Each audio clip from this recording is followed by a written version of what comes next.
certificate, formal obligation, cover letter, travel insurance, Xerox copy of my Schengen visa nung past na travel ko last 2023. Kailangan yun ng Xerox. Hello guys, this is Romela, and for today's video guys is i-share ko sa inyo yung step by step na pag-apply ng Schengen visa. So guys, if naghahanap ka ng mga video paano mag-apply ng visit visa or Schengen visa as a first timer, so this video is for you. Okay, so sa mga hindi pa nakapag-subscribe, mag-subscribe na kayo dyan, and also you can follow our Facebook page. Ito po yung Facebook page namin, and also you can follow us on TikTok. Ito din yung TikTok namin. Anyway, so let's move on guys. First na i-share ko sa inyo guys is yung paano mag-apply ng Schengen visa ng mabilisan. So first nyong gawin guys is collect the requirements or the documents. Para hindi kayo malito guys, before kayo mag-set ng appointment, mag-collect na kayo ng mga requirements and mag-search na kayo kung ano yung mga kakailanganin. So i-share ko sa inyo mamaya guys ano yung mga requirements na yon. So second guys is figure out where you gonna need to apply. So saan kayo gusto mag-apply? Sa VFS Manila ba, VFS Cebu, or kung saang application center man yun. So, number 3 guys, na tricks is appoint and interview. So, after nyo i-gather yung mga requirements, yung mga documents, syempre magkuha na kayo ng appointments. Inyo guys, yung mga requirements na pinasa ko nung first timer at saka nung second time kung mag-apply ng Schengen visa. So, sa mga hindi pa nakakaalam guys, last 2023, nag-apply ako, DIY lang din yung aking Schengen visa. And, mabilis lang siya na-approve guys, glory to God. And also this year, kaka-apply ko lang last February 2024. And approved na din siya guys. Ito yan siya. Anyway, so this is the requirements. So nag-share ako ng requirements before nung video ko nung pagka-receive talaga ng visa. Pero parang hindi siya lahat doon. So ngayon, i-share ko sa inyo ng isa-isa. So number 1 na requirements, application form. So makikita nyo siya yung application form dito guys sa website nila. Ilalagay ko lang pala yung link kung saan yung pwedeng hanapin yung mga requirements for Schengen visa. Then second one, number 2 is passport size with photograph siya guys. Yung wait lang, papakita ko sa inyo nung sample. So guys, ito yung example. Ito pala kasi binalik sa akin guys. So may dalawa ko ipapakita sa inyo ngayon guys. Ito yung galing doon sa application center sa VFS, and ito naman yung mali guys. Ito dapat guys, hindi siya naka-zoom. Hindi siya naka-focus. So, dapat hindi naka-zoom yung mukha nyo, guys. And, dapat ganito lang siya. Saan ba? Wait lang, guys. Ayan, dapat ganyan lang siya, guys. So, dyan sa link sa baba, guys, sa inilagay ko na link is, meron din siyang example kung ano yung size ng passport nyo. Passport size. So, ayan. Sundin nyo lang yan, guys. Tapos, number 3 na requirements is valid national passport. Siyempre, guys, yung passport nyo. So, ito yung passport nyo, guys. Alam na nyo yan.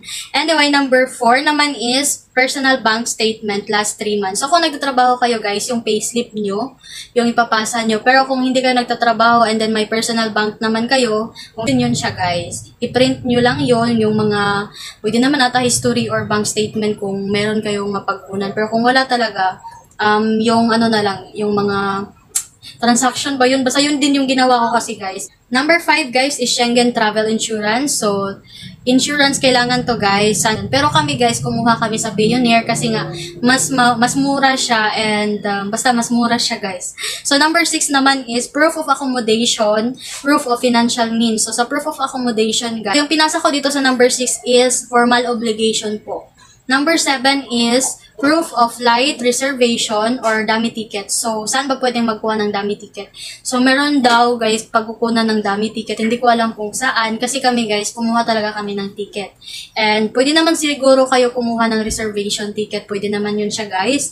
And, number 8 na requirements is invitation letter from your fiancé, boyfriend, or from your sponsor. So, kung si sponsor mo, yung fiancé mo or yung boyfriend mo, so siya din yung magbigay sa'yo ng invitation letter. So sa amin guys, ang nagbigay sa akin ng invitation letter is yung fiancé ko, tapos yung sponsored ko naman is yung mother niya. So number 9 naman guys, ito yung importante talaga, pinaka-importante is yung cover letter. So gawa kayo ng cover letter, doon nyo yung i-explain kung bakit kayo visit sa Germany, ganon. Tapos syempre mag-share din kayo konti sa relationship nyo ng boyfriend nyo or fiancé nyo or or also include nyo na rin yung relationship nyo sa sponsor nyo, ganun.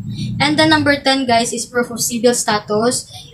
It can be PSA, birth certificate guys. Your driver's license. So valid ID nyo guys, dapat may extra kayong valid ID. Kung wala kayong valid ID na driver's license, pwede naman siguro na utility bills or national ID. So SSS ID, pwede naman nata yun. So, basta valid ID, guys. And then, number 12 na requirements, basta ilalagay ko lang siya dito para masundan nyo, guys. Leave form from your company if you are working. And if you are student, guys, kailangan nyo po yung school record nyo and then enrollment form.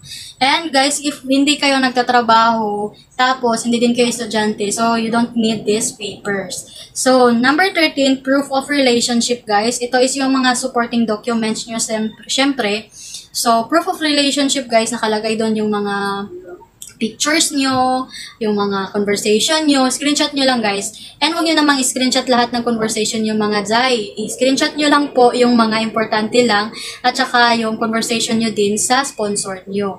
And also, guys, mga pictures, ganun. Basta i-swipe ko na lang dito, guys. Ilagay ko na lang din dito. Yung mga example. And then, number 14 is rootedness in the Philippines, guys. As I said, pwedeng trabaho, pwedeng anak, if meron na kayong anak, pwede ding family. And number 15 is ID of your sponsored and also ID ng fiancé nyo. Tapos, copy ng passport din ng partner nyo. So far, guys, ito lang ang requirements na pinasa ko, guys, and you can check it down below sa link. Pwede nyo rin siya i-review. And ito, guys, yung proof of relationship, hindi pala siya kasali dyan sa baba. So, kayo na bahala, guys. Ito, supporting documents kasi ito, guys. And kumuha na lang din kayo, guys, ng AOS or Affidavit of Support to be sure na baka hanapan kayo sa immigration. So, and mas better na kukuha kayo ng AOS na lang. Even hindi siya hinihingi sa embassy, guys, pero para sa akin, mas better na meron talaga kayo ng Affidavit of Support. So guys, if may nakalimutan man akong mga requirements, pwede na naman siyang i-check sa baba, guys. Nandyan naman yung link, nilagay ko naman siya. Actually, meron talaga akong checklist dito. Ayan. Ito din yung pinasa ko. Pero doon kasi sa binasa ko kanina is, yun yung nag-base talaga ako dito sa baba din ng link. Pero yung pinasa ko dito, guys, is birth certificate, formal obligation, cover letter, travel insurance, Xerox copy of my Schengen visa nung past na travel ko last 2023. Kailangan yun ng Xerox copy nun. Passport Xerox. Anyway, guys, dapat pala ipa-Xerox nyo yung front ng passport nyo. Ito, guys, dapat ipa-Xerox nyo siya. And valid ID, Xerox, dapat ipa-Xerox nyo yung valid ID nyo. Then, application form, back and forth ticket, Xerox copy of my motorcycle. So, kasi meron akong pagmamayari na motorcycle. So, pina-Xerox ko na lang yung kanyang certificate of registration na nakapangalan sa akin. Yun yung proof of rootedness ko sa Philippines, and also, guys, yun, and also my family, guys. Xerox ID of my sponsor. Siyempre, kailangan nyo din ng Xerox or print nyo na lang kung sinend nila sa inyo through Messenger or through WhatsApp or any kind of guys. Invitation letter from my boyfriend. So, yun ang sinabi ko kanina, passport size picture. Anyway, may size pala dito, guys. Dapat naka 35 by 45 mm siya. Ayan. Work contract if nagtatrabaho kayo. Yan kanina. And Xerox ID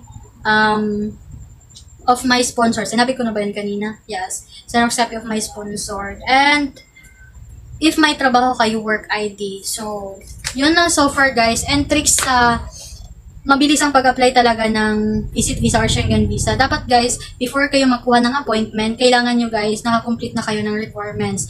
And pag kumpleto na yung mga requirements nyo, guys, mag-set na kayo ng appointment kung saang VFS man yan, saang application center man yan. And then, after that, guys, mag-attend na kayo ng interview nyo. And during your interview, during your appointment, you need to bring all of the documents that you gathered already. So, kailangan yung dalhin yung mga requirements na yun kasi kakailanganin mo na yun on that time. So, after your appointment, after nyo nang ipasa lahat ng mga requirements nyo, mag-wait na lang kayo, guys, sa update ng application center. And, yeah, visa approval. Yeah, congratulations. Bye-bye, guys. Hopefully, this video helped you. So, thank you, guys, for watching, and see you on the next vlog, and looking forward for your comments. And if you like this video, please don't forget to like, share, and subscribe. Bye-bye. God bless, guys.